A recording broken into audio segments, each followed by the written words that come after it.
Fan Network. The ultimate on-demand destination for the UK's best fan-led football podcasts. Want authentic supporter insight on all things Bournemouth? Follow Up the Cherries in all departments on the TalkSport Fan Network. Club-dedicated content created by the fans, for the fans. Search TalkSport Fan Network.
Good evening, everybody, and welcome to this show between Up the Cherries in all departments and also John Sinclair TV. Cherries fans, you'll know me and Matt. Of course, though, we've got John Sinclair with us. How you doing, mate? Good evening to you, Craig, Matt, and thanks for having us on. I'm all fine. Just, it's been a good few days, to be fair. I just hit 10,000 subs, and I just cannot be any happier than that. I mean, as a small YouTuber, you got to do plan B. And you know what? All cool. Thanks for having us on, man. Not a problem at all. It's always our pleasure, John. And no, great to have you with us. And Matt, how you doing, mate? Yeah, not bad, thanks. All good. Just watched the Belgium game, which was quite interesting. Yeah, there's a lot of controversial decisions in there and some that no doubt we'll touch upon. But as the title of the show says, it's all about England and our game last night against Serbia. A side who, of course, have got Alexander Mitrovic up front and had one player under 6 foot on their team.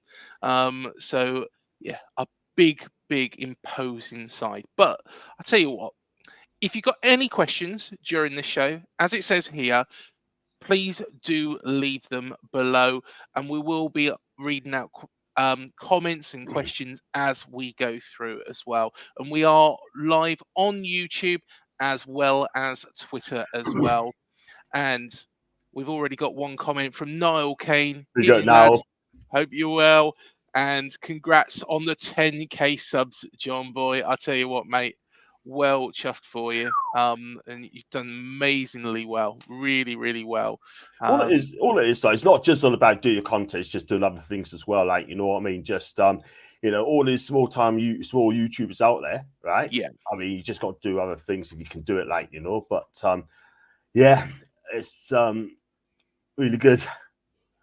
Yeah, no, definitely, mate. And all Egypt. Congratulations to Thank you. Here's to the next 10,000. We're trying to get up to 2,000 ourselves. And then, because I did the challenge at 1,000, it's your turn, Matt. When it gets to 2,000. I'm not going to make you eat anything, but I have got something in mind. And, I'm thinking maybe you can do a little bit of a Queen rendition, don't know, in the Kingston Con Club. I'm not sure. We'll think up something. I'll tell you what, we'll sort it out. Yeah. We have got some comments. We've got a question actually from Niall. Can Scotland bounce back against Switzerland on Wednesday? I'll tell you what, let's answer that. Go around the room firstly. What do you reckon, John? Hi, Naomi. This will be well. And it's going to be difficult for Scotland now. That 5-1 defeat against Germany absolutely destroyed them. Listen, I hope you make it. I really do.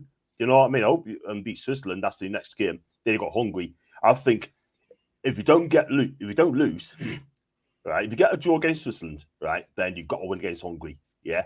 But the thing was, Switzerland, I think it's something like 14 games undefeated, and Hungary were 16 games undefeated before they got beat. But I think Steve Clarke needs to come out and play a 4-2-3-1 and really go for it, because I tell you what, if he plays the back three, then it's not going to work. It ain't going to work. Also, you need to get Billy Gilmore playing as well in midfield. I think you missed him. You really did miss him. Scott McTominay, right? I mean, should have stepped up. John McGinn, brilliant at club level, should have stepped up. Yeah. But the thing is, right, you can do it for your club. Why can you not do it at the national stage where it really, really mattered? Yes, Germany are a fantastic side. Yeah. But they were good. But Scotland were poor. They need to fix it real quick. Otherwise, they'll be going home. What do you reckon, Matt? Yeah, it's going to be difficult for them to bounce back, isn't it? I mean, I had them to qualify from the group in my predictions because I thought it would be their year this time. But I mean, an on-form Scotland, from seeing the Switzerland game, they could, if they're on form and they come out all guns blazing, there's every chance they can get a win. But I think it's going to be a difficult one for them. I've got to agree, and I think defensively they were very, very poor. They were very. There just didn't seem to be that much agility at the back. I've got to be honest, Niall. I think the sending off was the right call. The studs went up and it went into the player's leg. I think that was the right call. I was a little bit disappointed by Ryan Christie. I've got to be honest. But to be honest, I don't think there was many players that really, shone a decent light on themselves in that game. So that's my honest opinion. I think it's going to be tough. I think the Swiss have shown against Hungary in the first game that they're no pushovers. I don't think there's any side that I've seen so far that's pushovers so far, apart from Scotland. So it's going to be tough, but fingers crossed. I really do hope Scotland get through. I really do. We have got a few more comments here as well. We've got Colton Connor. Hello, Colton. Hi, Colton, mate. John. How are you doing? Hi, panel. No, thank you so much for joining us, Colton. And we will be coming on to our match in just a second. We got 3 points, but what a boring match. Well, I'll tell you what. Let's get stuck into it, shall we? And we've got Russ Morgan as well. Evening, fellas. Big up, Russ. Yes, big second half. Excellent.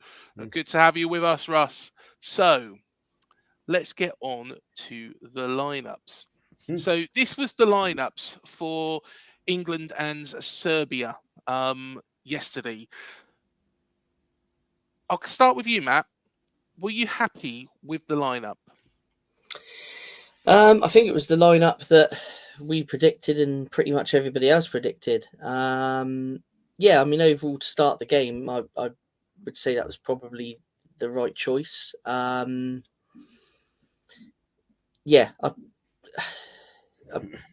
With the issue with left back, I mean, who else can you play, other than Trippier? Gay come in. I thought he was superb alongside Stones. I mean, the only one that maybe after now looking at the game with what we've seen in the press might be Foden. Is he to play on the left, or should we bring him into the centre? That's something we can look at a bit later. But I mean, overall, I would say that was pretty much the right team, strongest team to go out, really. Yeah, definitely. And John, what did you make of the team?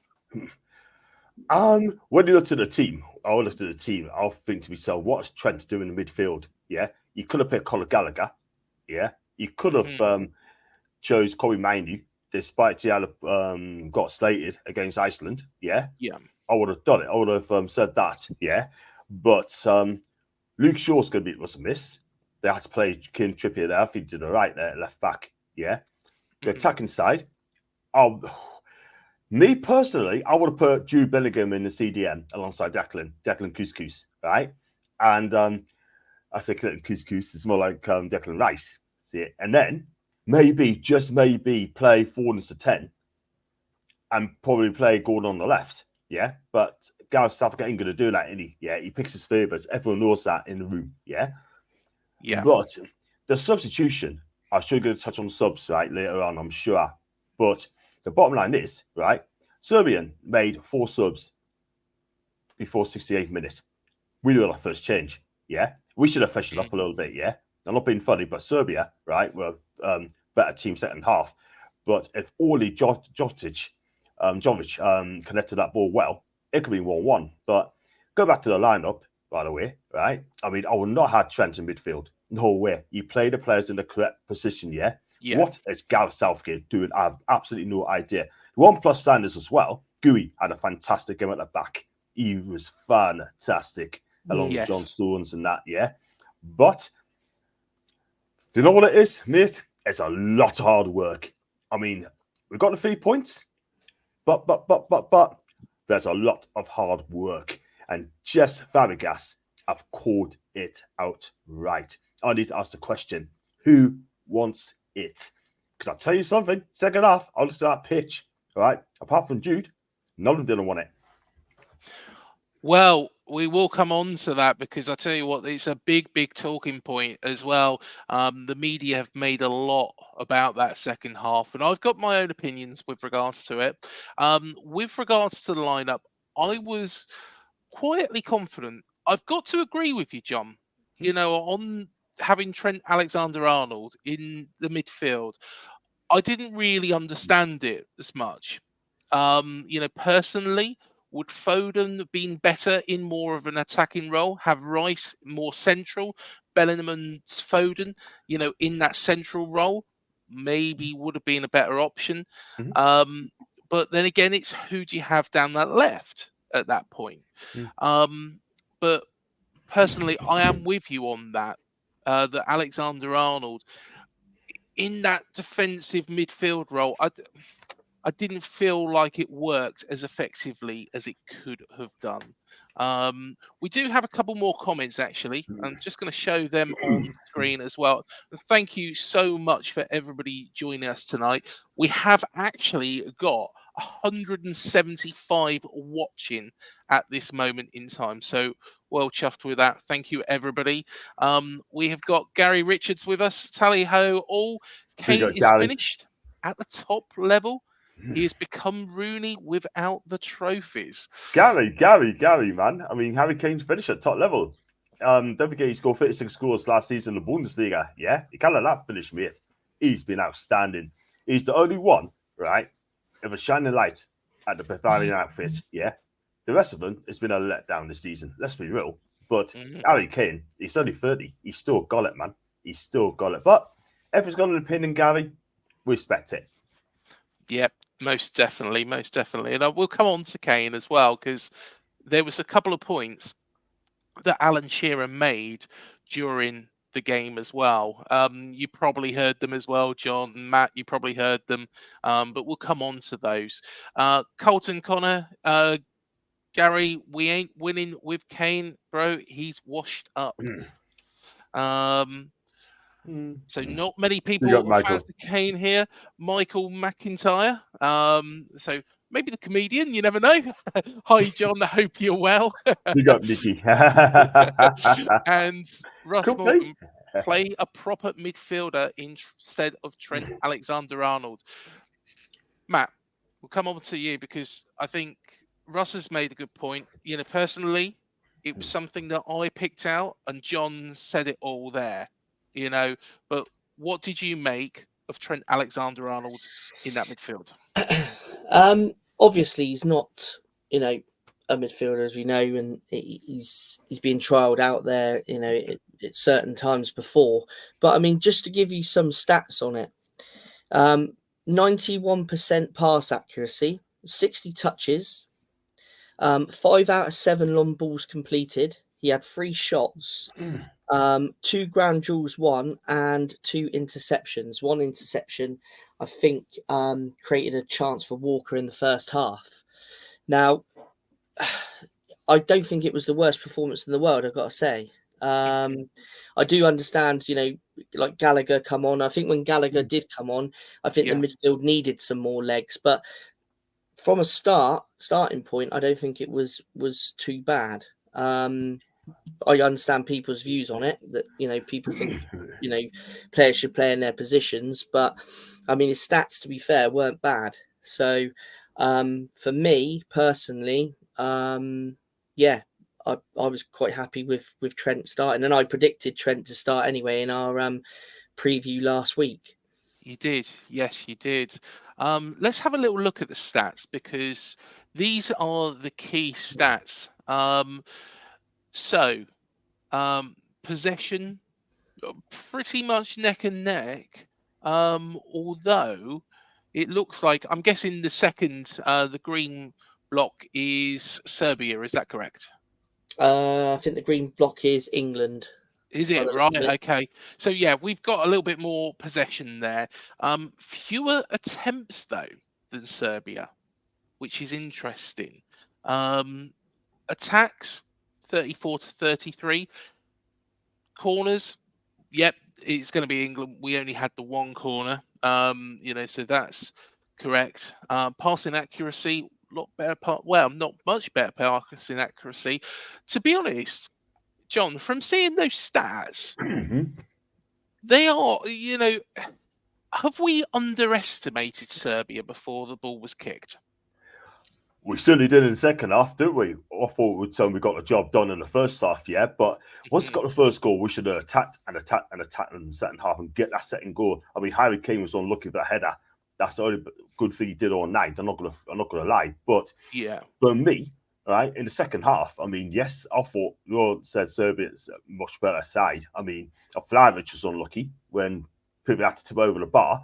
Then, like I said earlier on, that Jovic could have connected better for the Tadic pass. I think Tadic made a difference when he came on the pitch, He really, really did. Yeah. I thought Serbia, there was more aggression, there was more movement as well. And we just sat back. And then had all of the play. I mean, I asked the question, who wants it? Who wants to take control of the game? Who's going to roll the sleeves and say, right, you know what? We're not going to allow them to play. You know what I mean? You're going to get in this. Do you know what I mean? But we look at England sides, right? Over the years, right? You had players like David Batty, Brian Robson. Yeah, we had all these midfielders back in the day. We ain't got them anymore. Steve McMahon, we ain't got those type of players anymore. So it's gonna break up the play and bite your legs or anything like that, man. We ain't got that. All we got now, right, is players just want to stand off each other. I don't know, but I tell you now, right, if we play like that against the top teams, like we did in the second half, we will not win the Euros. Yeah, it's typical Gareth Southgate yet again. He is so defensive, so negative, right? And you know what? He's too safe as a manager. He cannot get our team over the line. Winners. We need winners for England. Yeah, winners. But those stats there sums it up really. Yeah, but it just goes to show we're just so defensive yet again. John's made a very, very good point, Matt. And one thing that was said after the Euro 2020 final was that when we went 1-0 up against the Italians, we just went into the shell. I said it at the time. And I said what we are going to... Scoring that early was not a good thing. Scoring, I think it was 5-6 minutes, wasn't it? Scoring that early was not a good thing. And so it proved, because Gareth Southgate just sat back. Do you feel that is really is Achilles' heel?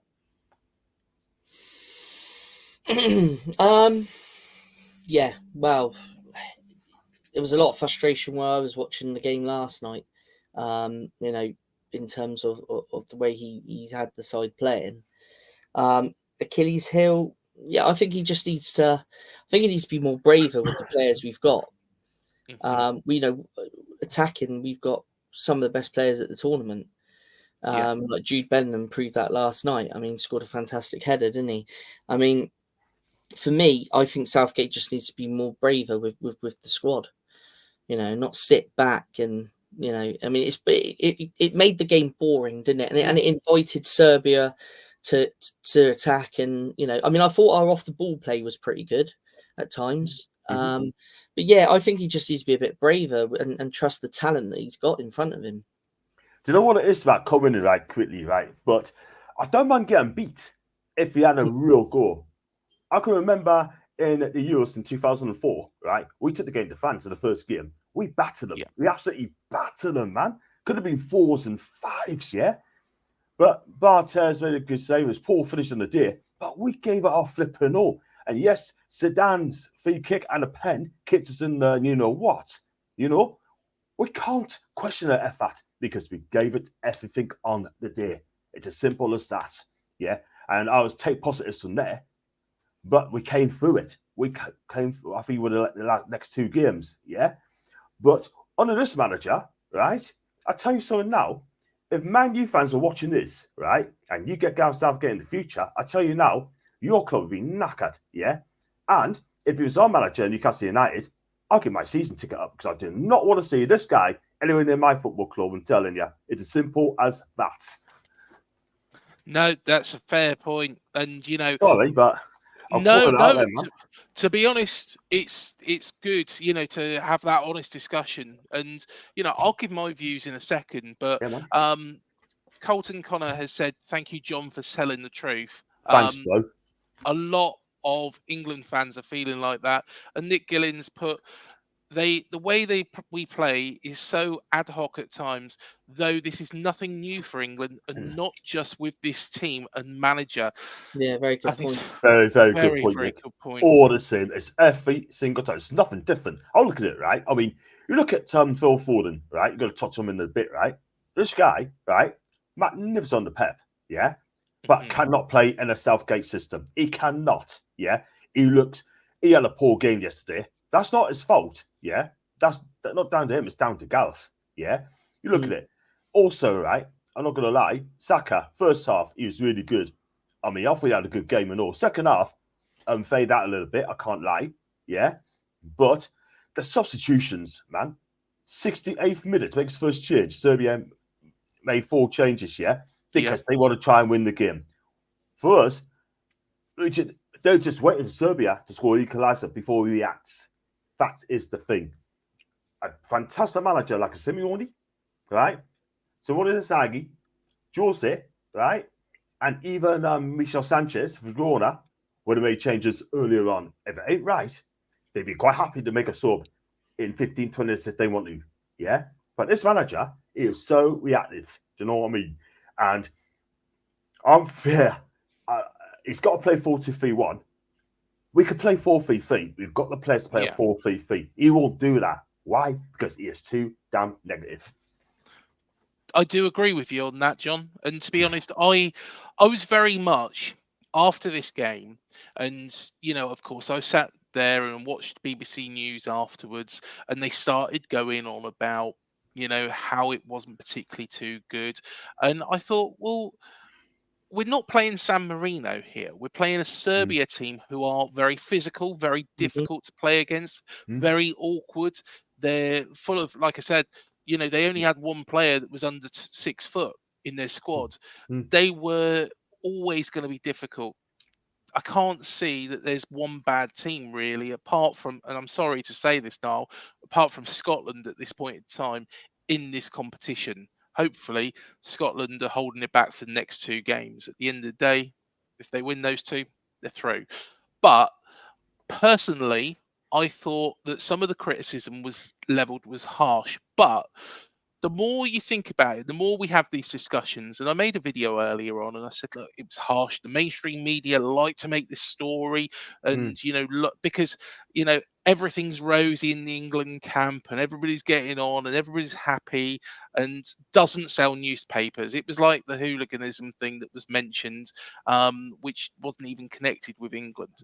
And the thing was it doesn't sell papers if it's everything is rosy. The thing is when we have these discussions, it is good because it makes you realize, it makes me realize. But one thing I would say, and it's great that we got you on here, John, is Eddie Howe is the man who, and I know you might hate me for this, is the man that I think should be the next England manager because he is attacking. He's the sort of manager that would get the best out of these players going forwards. What do you think, John? I hope it's not the case, and I'll tell you why, because I'm a Newcastle manager. I knew you'd say that, Yeah. but he ain't going nowhere. But, if Eddie Howe gets approached by England, right, for me personally, right, who is going to turn down England? Not many managers turn down England, right? When England comes calling for you, You don't turn it down. You only get one opportunity. If you turn it down, you may not get an opportunity ever again. You just won't. Bobby Robson took on the England job, yeah? Graham Taylor, not my guy, took it on. Terry Venables took it on, yeah? Sven-Göran Eriksson took it on because he left Lazio to come to England, right? Which I'm quite shocked, yeah, because of the other Portugal on Lazio, even though they won Scudetto the season previously, right? Who else was it took on the job? Kevin Keegan said 4 games, right? He said it's 4 games and no more. Whoever is after the 4 games, whoever it is, it will not be Kevin Keegan. In fact, it was Kevin Keegan. He took the job on after the 4 games. Let's be real. He shared a job with Fulham when he was at Fulham. Yeah. Excuse me. But I don't want Eddie Howe to go. I want Eddie Howe to be here as long as possible. Yeah. Because I like Eddie Howe. Yeah, I really, really do. It's going to be a massive season for Eddie. Yeah. I mean, yeah, I'm positive, but also speak the truth as well. I always speak facts as well. Because at the end of the day, I believe it's got to be spoken for. Simple as that. But if Eddie Howe gets England job or gets poached, I tell you now, England will have to pay a world record, well, their club record, the country record, to price this guy away. It has to. It will not come cheap, Eddie Howe, I'm telling you. But if they come for him, they just go put pressure and pressure and pressure. Massive job, massive country. It's always proud, always be an honor to manage your country, right? Let's be real, right? I hope he doesn't go, but for the first time, I fear it'll be approached. I don't want him to go, but I fear it'll be approached. Well, before we move away from this subject as well, of course, I spoke to Steve Fletcher. This is some time ago, and one thing that Steve's opinion is that Eddie would probably not go for this role, and the reason being is because he enjoys the 9 to 5. However, even though maybe that's what he's always said to Steve, I think when push comes to shove, and you've got the chance of managing the best, and I say this is the most talented England squad in a couple of generations, probably the most talented England squad since 1966, and you've got that chance of managing that team. And if you become a World Cup winning manager, you are immortalized forever. And the thing is I think Eddie Howe, even though maybe he probably thinks, well, I'd rather stay at Newcastle rather than 9 to 5, rather work with these players, I think he might take that. There is a couple more comments. Clarkey has said, hi guys, good to have you with us, Clarkey. Colton Connor said, sorry lads, John is on the truth bombs tonight. John is usually very positive. You always are positive, but you're very honest as well, mate, aren't you? Very honest as well. At the same time, sort of thing. If we win well, if you play well, I say so. If we play poorly, right, then I'm gonna have to call 1 or 2 players out. I will be truthful. Number one, and secondly, right, I'm not gonna be flipping and flopping and keep the social media people happy. Do you know what I mean? On our social media, I don't know if you've seen it, Craig, that we're not allowed to be negative. We're not allowed to have to call players our players out if they play poorly. Yeah, I'm sorry, I do, whether you like it or not. Because if you speak the truth, people respect you more. But if they're gonna talk crap, sort of thing, to please them, they're gonna call you sheep. So I'm sorry, but if you watch our channels like me, Pete, and Tony, right, we speak facts, we speak the truth, and that's not having to go at people. We speak the truth, and when we speak the truth, then they know what we're talking about. Yeah. Yep, most definitely, mate. And you got to speak the truth. It happens at every football club, and to be honest, you know, it happens at Bournemouth as well. We've got the AFC Bournemouth police as well. Big up, lads. Mick has said, keep your Eddie's name out of your mouth. And Colton Comer said, I think we can get better than Eddie if he goes on. Who will that be then, Colton? Cole, who will that be, mate? Who would you get if Eddie goes? Who would you get? There we are. There's a question back for you, Colton, from John. But I'll tell you what, let's go on to the player ratings. Here we go. So this, Matt decided these. I know it says UTCIAD player ratings versus Serbia, but go on, Matt, you talk through them. I didn't actually. I kind of compromised between several different ratings and sort of worked Okay. out one between it. But yeah, no. Being analytical. Hey, Being analytical, that's something I can't do, really. yeah. Really, I mean, the standout ones there. I mean, obviously, Jude, man of the match as well, wasn't he? Yeah. Kane, could you score Kane higher than a 7? A lot of people probably would have scored him lower than a 7, to be fair. I mean, there was some scored him 6, some scored him 7. Foden, I saw in one place he was scored a 4.5, but I don't think it was necessarily his fault for his performance. Obviously, he's played central for City all season, and then he gets stuck out wide and expected to do a job against a strong defence like Serbia. So I thought that was a bit harsh. So I scored him a 6. I mean, Pickford, I think he only really had a punch and that one really good save. I mean, other than that, he wasn't really troubled last night, was he, to be fair? No, he wasn't really. He wasn't. But that save, when he was called upon, he did very, very well. Yeah. Walker, I thought he had a good first half, real good first half. And Stones and Gay, they both had a good partnership. I thought they both worked well together. I've seen in some of the press today that they're saying that, Gay is Maguire's successor, which is an interesting point. But yeah, I mean, for me, I thought Bowen was good when he come on. Obviously, he created that chance for Kane, which obviously made the Serbian keeper make a good save. But yeah, I think those scores are pretty fair, unless either of you two want to maybe pull one up. I'll throw it at John. John, what do you make of the scores? Oh, I think someone's going to be low on third. I can't lie. I mean, Foden was poor. I'll give him a 5. I'm not going to lie. It could have been 4 or 5. Harry Kane, he's hardly in the game apart from that header. But other than that, he was hardly in the game for me. I mean, I'm going to give him a 5 as well. I think Milenkovic superbly marked him today. Superbly did a job with him, yeah. For me, Kyle Walker, I thought he was decent. I'll give him a 7. Geary, I'll give him an 8. John Stones, I'm not going to lie, I'll give him a 6. Trippier, 7. Bellingham, man of the match, 9. Declan Rice, I'm going to give him an 8. I thought Declan played really well, I thought. For me, Saka started well, but second half faded the game. I'll give him a 7. And give him a 7. On Fontaine, give him a 5. Forden, a 5. I might be generous there. And who else started as well? I mean, Saka, Forden, Bellingham, Trent. I thought it was poor. Sorry, 4 for me. 4 out of 10. He should have been subbed off way before the 68th. And Pickford, I'll give him. He made a save. That's what he's supposed to do. Didn't really do that much anyway, but I'll give him a 6. But other than that, there you go. I'm going to be honest, Matt. I'm gonna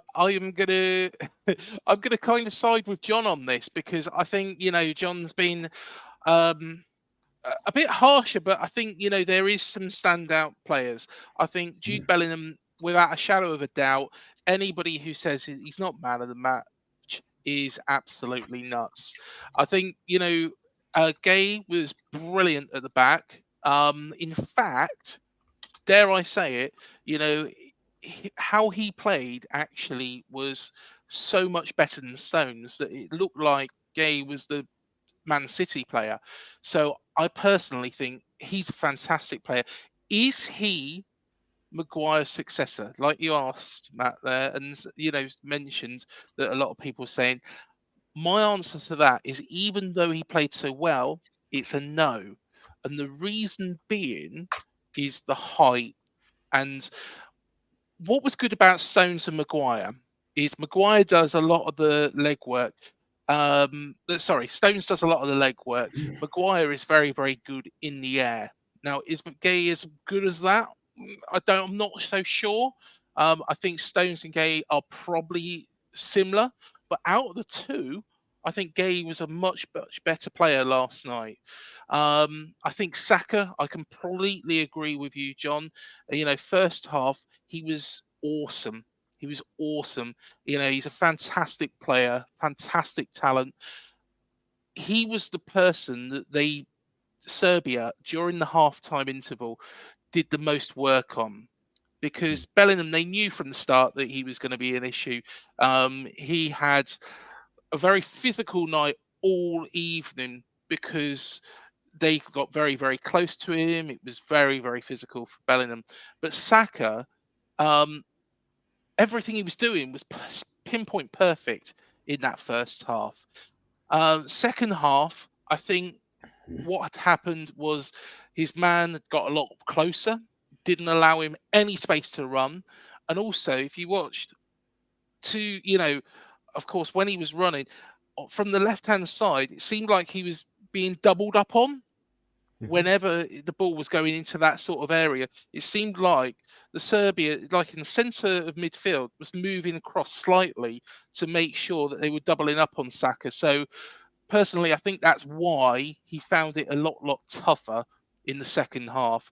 But I agree with you, John. I think, some of those ratings are probably a bit high. I think Trent Alexander-Arnold, even though the stats do say otherwise, didn't do enough for me. Foden, I think, really struggled. He's a lot better at Manchester City. But a win's a win, and it's not how you start tournaments, it's how you end them, really, isn't it? Yeah, I mean, look, at the end of the day, I mean, I totally agree with you there, Craig, but I know those ratings are really high. I mean, look, I'm not criticising the players. I'm not gonna be harsh on them, but somebody needs to fix up real quick. I mean, look, some of the ratings are good. Saka, I agree. Bellingham, I agree. Giri, I agree. Yeah. I think Stones did well. I've got to upgrade Stones to 7 because I think he did really well alongside Giri as well. So, yeah. Other than that sort of thing, mate, yeah, it is what it is. So, yeah. No, fair enough, mate. Fair enough. That. I just need to correct, these aren't Matt's scores. These are actually from Sky. So, yeah, apologies about that. But I tell you what, let's go on to the next part. So the man of the match has had his say. So this is what Jude Bellingham said. I think the first half shows why we can score against any team, and the second half shows how we can keep a clean sheet against any team. The 20-year-old said, I think commonly with the team, there is a negative feeling around all of our games, sometimes rightly so. But I think in this case, you can take the positives. We had to hold on at times and suffer a little bit. But when you keep a clean sheet, all you have to do is score one goal to win a game. It's 3 points. I think this team is still so new, gelling together with every game. Inside the changing room, will be happy with that. It's special to score any time for England, especially a match-winning goal. And I tell you what, Matt, he was outstanding, weren't he? Yeah, he's the best man on the pitch. Yeah. Yeah. John, what did you think of Jude? I thought it's absolutely fantastic. Really, really good on the day. I mean, look, this guy is 20 years of age, right? And this guy, I'm not gonna be funny, right? But he's like a guy that's played like he's like 27, 20 years in his prime. But what we have to understand is the guy's 20 years of age. Yeah, he's played for Dortmund, right, for a couple of seasons. Then he's got his dream move to Real Madrid, right? Goes in first season. I thought he's going to be like a squad player, to be fair, but obviously he's not. They paid a lot of money and goes straight into the team. You would have thought this guy played for Real Madrid all his life. He has been absolutely fantastic. And I think there could be a new role for this guy because Mbappe's coming in and he's going to play in a different role, probably in the midfield three. I think it probably take over either Modric or Cruz, one of the two. But I think wherever he plays, Jude, he'd be absolutely fantastic. But going to what he said as well, I mean, yes, good comments as well. He's so level-headed. He says the right words. He's got good people around him. And, yeah, he's going to go all the way, this kid. I'm telling you, he'll be a Ballon d'Or winner within a couple of seasons. I really, truly believe that, yeah? I tell you what, I can't see him playing English football. Because once you play for Real Madrid, that is it. You are made. Yeah, most definitely, most definitely. Nick Gillings has just put on here with regards to Gareth Southgate. I think Gareth will stay if we win the Euros, as the allure of a World Cup will be too much to resist, and the team would have confidence in him to go one stage further. And Colton has said, Whacking Joachim low. Love. So yeah, be a very, very interesting appointment that. Do you reckon that could happen? Whacking low. I mean, he's been out of the game, hasn't he, since he's left Germany. So Yeah. that's the problem. I don't know if he wants to come back in the management again. I don't know if he wants to call it a day in management. You know what I mean? Yeah, no, fair enough. And Fair enough. and that's the bottom line. So I honestly think he's 64 years of age now, right? And I just can't see him come back into the game. He's been out of the game since 2021 for 3 years, so I can't see him coming back. I think he's done at top level football, to be fair. And that's it. That's going to be it for Whacking Law. But you never know. Football could change in an instant. I know. He looks a bit like the guy that used to do the Crystal Maze all those years ago. He does, That's doesn't what he? I Yeah. wrote. It's either him or Thomas Frank, isn't it? He was commentating on the Ukraine versus Romania game earlier on, and the two of them look quite similar to Ed Tudor Pole. Is the guy's name. Just thought I had to add that in there, John. There we go. Get it in there, man. Let's have a look at Southgate's points from the opener. So on England's overall performance, he said, we didn't keep the ball quite as well. Then Serbia had to come. We had less control. I'm pleased we showed a different side. We showed resilience to defend the box. As a group that builds spirit, we defended well as a unit. Our team ran out of energy. That didn't surprise me, but the subs came on and helped us. We can be more efficient. And then on England star Jude Bellingham, he said, he writes his own script.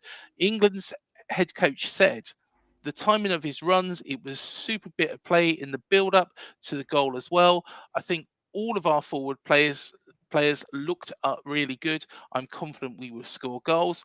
And on playing against a back five, it is not easy to create chances, and we did. I like the fact that we had to suffer without the ball, because that is an area we have worked on a lot this week. The problem is, though, right? So to come in there, right? He said there Yeah. we have to solve without the ball because that's an area we have to work on a lot of week. The trouble is, though, we've always had to suffer most games under the sky. I'm telling you, we had to suffer. Yeah, we play against top teams like Germany, France, Spain. I think you guys know the second one I'm going to talk about. He'll play a back five himself. Yeah, I don't want to see a back five with this team. We've got a fantastic team there. We got fantastic individuals there, quality, talent. You don't need to play a back five for this with England. You got a back four there. You can play three in midfield. You can play three up attack. You can do it. Yeah. Don't worry what the opposition is going to do. Worry about what we're going to do. Do you know what I mean? Because you're going to worry about them. We get beat. No, that's fair enough. Fair point. And the thing is he says it there a lot about defense in that first bit. On the overall performance, we defended well as a unit. What we should be going for is the juggler, and we should be going out there and attacking these sides. And that's one thing that was a concern after the 2020 final against Italy. If we had kept attacking Italy, we would be European champions. we could well be world champions because I think we would have got past France, but we didn't. What we did was we went back to this defensive setup, and in a way, it doesn't work. But I guess it is early days in this tournament. As long as he transitions, that's the main thing. If he can transition that, I think we'll be all right. We have got Alan St. Maximin in as well. Yay! I don't think that's the real one, but he said John Sinclair is a top man. There we go. Yay! You got a bit of love from Alan there. I did.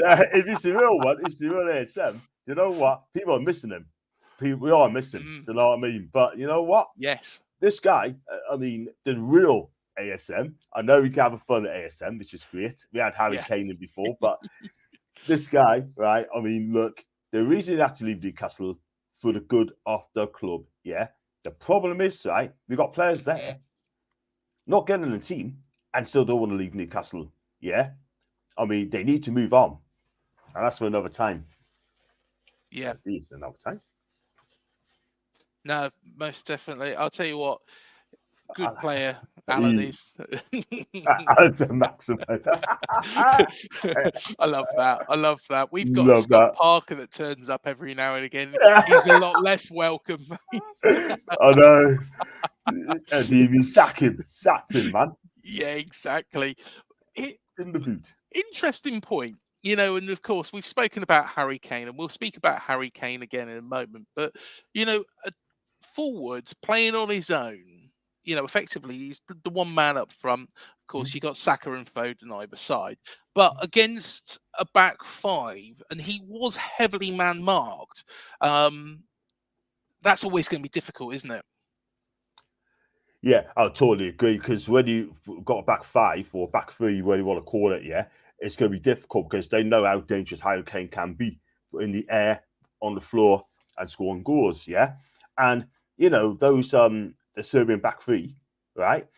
The Giants, you got one who's 6'4". Yeah, that's Rankovic. He's 6'4". At least the other two's got to be the same as well.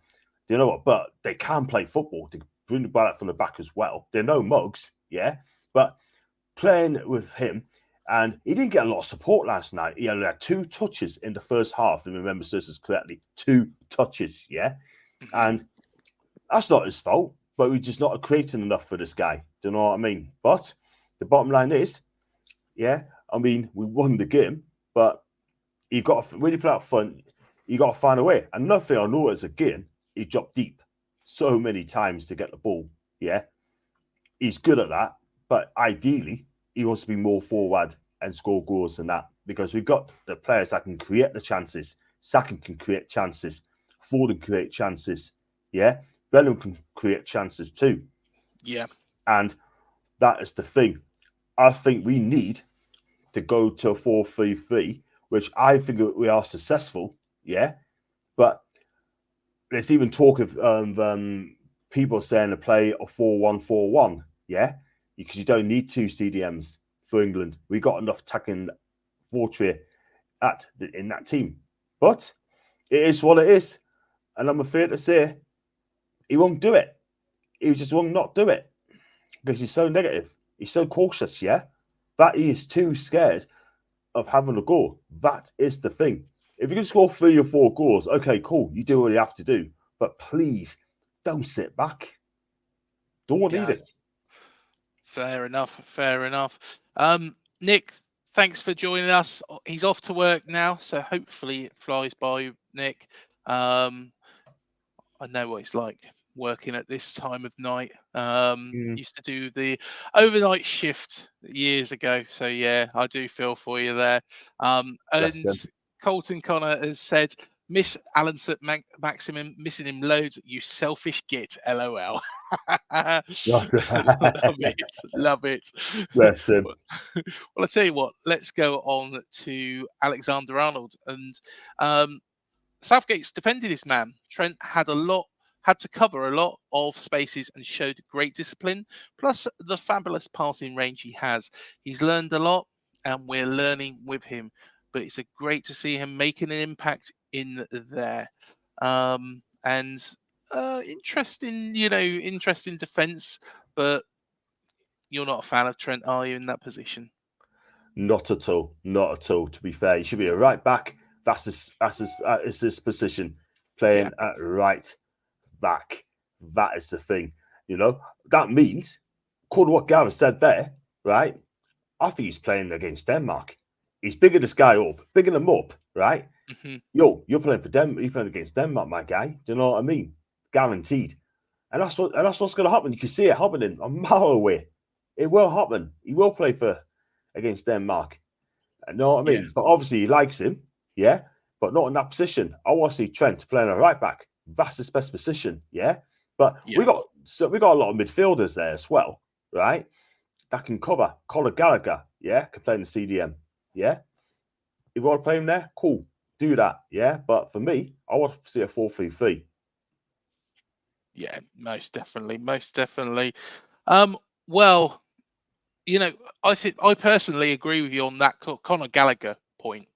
It makes a lot of sense what you've said there, and I think Gallagher, when he come on, did offer a little bit. I think Jared Bowen as well. I think Jared Bowen was very, very good when he come on. I think Saka was struggling a little bit. Of course, he was being teamed up by two players, I felt. But Jared Bowen just offered something a little bit more. With regards to the Harry Kane point, when we'll come to that as well, there's personally one striker that I feel that should, and could have, made a real impact if he was there in Germany, but we'll come to him in a second. But should Foden continue out wide on the left, or should he play in the centre as the Premier League player of the season has done all season? Player of the season. What do you reckon? Should he play in the centre or should he play out left? I think, me personally, I think Foden should play as a 10 for me, because that's his best. So he can roam around. He can find that pocket. He can play on the right, he can play on the left, he can play as a 10. He can find those spaces, yeah. But I'm afraid to say, but last night, I'm sorry, but he had a poor game. Like I said, it's not his fault, by the way. Definitely not his fault, but he cannot play in a Gareth system. That is the thing. The only reason he's picking Phil Foden's by name because he did at Man City, yeah. I mean, look, I like Phil Foden. I'm a massive fan of this kid. I mean, he is the player of the season, right? Player of the season, yeah. And Gareth's killing his career. He's killing him big time, yeah. We look at it, right? Look at the team. You got Cole Palmer, yeah, can't get in the side. Anthony Gordon, yeah, I think he should be starting for me or get some game time. He's got to get game time. Simple as that. I mean, Gary D summed it up. Big up Gary, man. I mean, Mark Goldbridge summed it up Land's Tuber channel yesterday. The problem is Southgate. Shut up, going 1-0 up instead of going for more goals, lads. Gary, facts. Yeah. That is the thing, facts. You know what I mean? But it just hasn't learned its lesson. It's a joke. Yeah, I think I've got to agree with that. I think the more we analyse this game, the more initially I turned around and I said, well, it's Serbia, tough team, but really we should have gone for the juggler a little bit more. We should have attacked them a little bit more. And personally, I think we've kind of missed a trick, really. We could have got our goal difference up, which I know doesn't really count for much. It's mainly based off head-to-head games in these tournaments, but at the same time, it would have been a bit of momentum. But like I say, it's not how you start these competitions, it's how you end them. Let's have a little look at Harry Kane, though. And it was another intriguing performance. England's captain touched the ball just once in the first half an hour and twice in the whole opening period. His third touch was even intercepted by the referee. But Kane was given a real test by Serbia's centre-backs, especially in the air. He rose to the challenge in the second period and he brought the Three Lions up the pitch brilliantly. Then he could have got a second, only for a stunning save onto the bar. If he has to be selfless so others, especially Bellingham, can thrive, then so be it. Now, this is a point that was made by Alan Shearer on BBC, and he said very much so that, Harry Kane, has to be that focal point. He has to stay there. He can't give up the hope. He's got to just be that pinpoint person that they can look for and aim balls into. And he nearly did grab the second goal. And it was a fantastic save by the Serbian goalkeeper. But do you agree there with Alan Shearer, Oh, of course, Newcastle legend, or is that a question for Matt? that's the question for yourself? I think Shearer's right. Let's be real. Alan Shearer speaks sense. He speaks a lot of sense, yeah? We should have gone for it. He should have gone for more goals, more goals, more goals, yeah? And that's what he's going to have to do. But as for Cesc Fabregas, so I've gone to him quickly, right? He's got it right. He said he wants Yeah. it more. Who wants it? You need to take control. You need to take it to the scruff of the neck. You look at Iniesta and Xavi, right, when they play for Spain. They wanted it because they want to take it to the scruff of the neck. That's why Spain won the Euros and twice a World Cup as well in the 6 years, yeah? And they were the best team on the planet, the best country on the planet, yeah? We got players who can actually take it to the next level, take it to the scruff of the neck. Seriously, really wants it. Jude Bellingham, right? He wants it, yeah? 100% wants it, yeah? Big time, yeah? I look at the team yesterday. No one in the second half, by the way, didn't want it. They did not want it. And that is very disappointed because when you get the ball, you've got to take it to the opposition, yeah? I didn't see that in the second half at all yesterday. I'm sorry, but someone's got to go there and just go for it. Take control. In the second half, we did not take control. We allowed Serbia to just control that game. And I tell you what, if they have scored, they could have scored, by the way. They could have scored one or two, a goal or two. And I'm afraid to say, but he's going to get it. And another thing is, that's our first win, opening win for the last 10 attempts. Yeah. Sums it, done it. It does kind of sum it up. I think we were very, very cautious, towards the end of that game. But personally, Harry Kane, he's that focal point. He's somebody, that you can fire the ball up to. He just needs the one chance. But, it was frustrating, both for Harry and both for the fans as well, I think, personally. You know, so yeah, unfortunate. But one thing I would say, and one thing I would like to bring up, if we had somebody like Dominic Solanke out there who could drop back in and make things happen and open things up for Bellingham and Foden and players like that, like he has done for Bournemouth all season, I tell you what, he would be excellent. An excellent substitution, and that's something I think we're missing. I don't think Tony does that. Ollie Watkins, I really do rate Ollie Watkins. I think he'll be a great addition when he gets some game time. He was maybe somebody you could bring on, but I think Dominic Solanke would have been brilliant. Drop him back, making things happen, bringing Bellingham into it, with Foden, making taking the attention off those players and pulling that defender forwards from that defensive line. Because Harry Kane didn't drop back as far as he has done in the past. Actually, he has done that in the past, hasn't he? Yeah, look, I watched Solanke carefully as well. I wouldn't have him in Newcastle personally, but he's had a good season with Bournemouth. He had a fantastic season with you guys, yeah. I think he works hard for the team. He drops back, he holds the ball up, and he's got pace for a big guy as well. Is he England ready? That is the thing. He's 27 years of age, yeah. I think he's 27, 26, 27, yeah. For me, will he make it for England? I'm not so sure.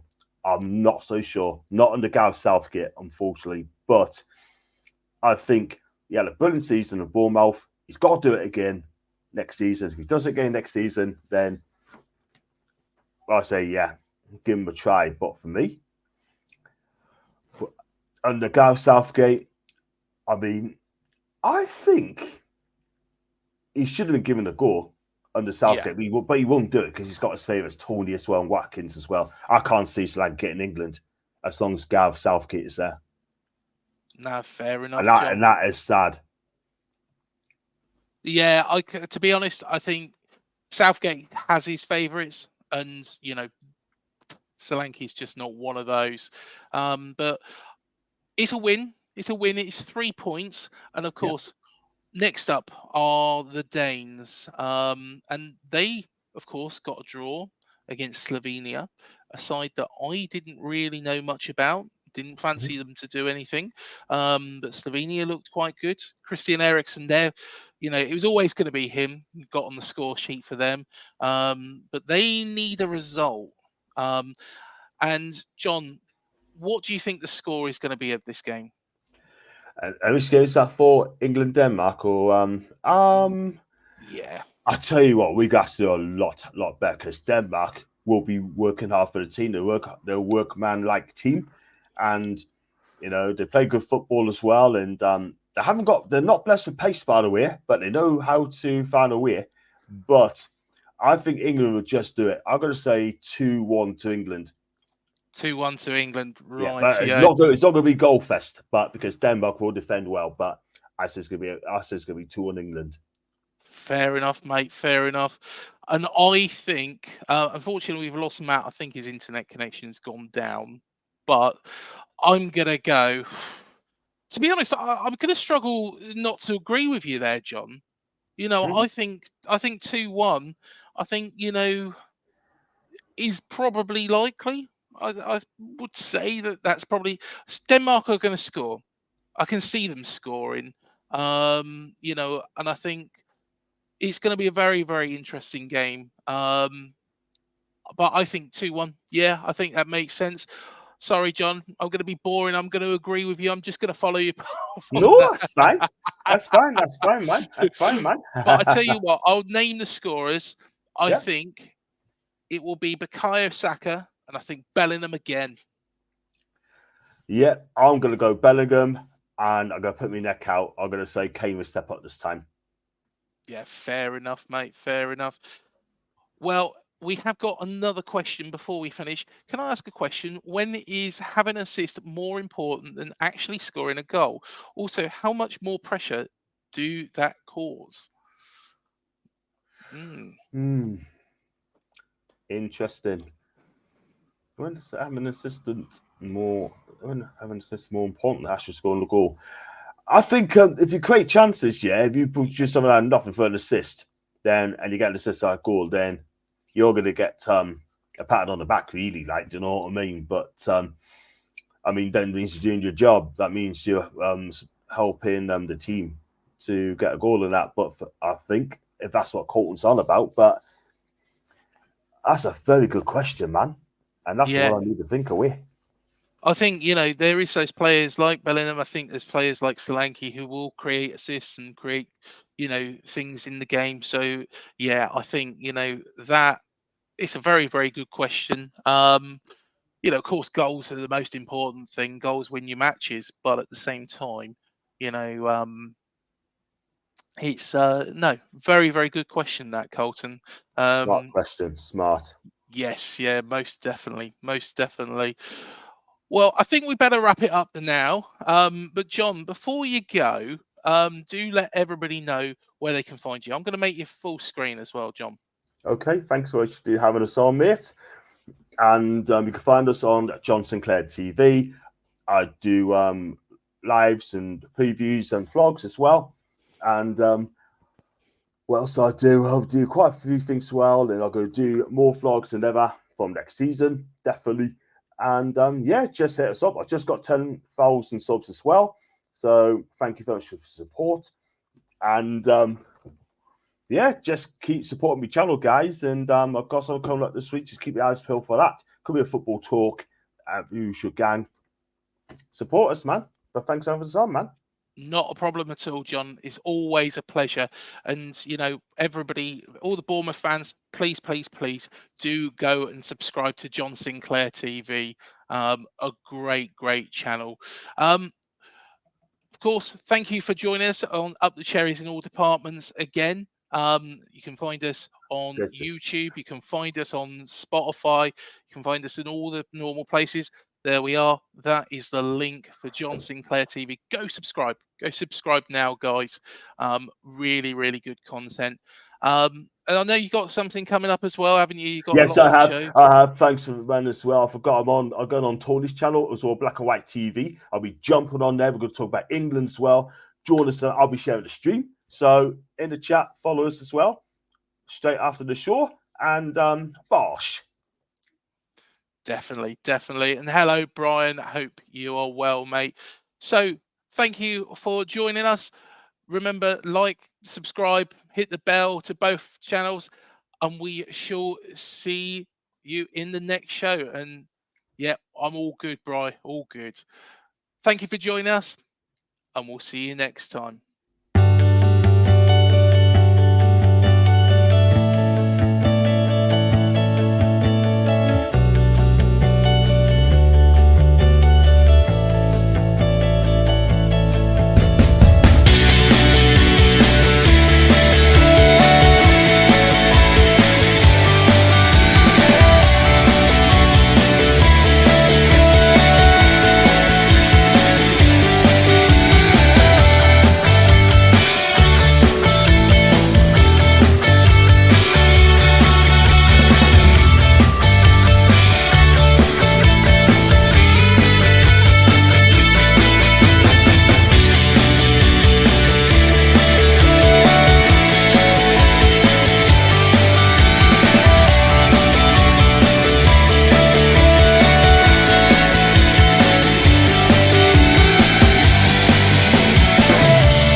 TalkSport Fan Network. The ultimate on-demand destination for the UK's best fan-led football podcasts. Want authentic supporter insight on all things Bournemouth? Follow Up the Cherries in all departments on the TalkSport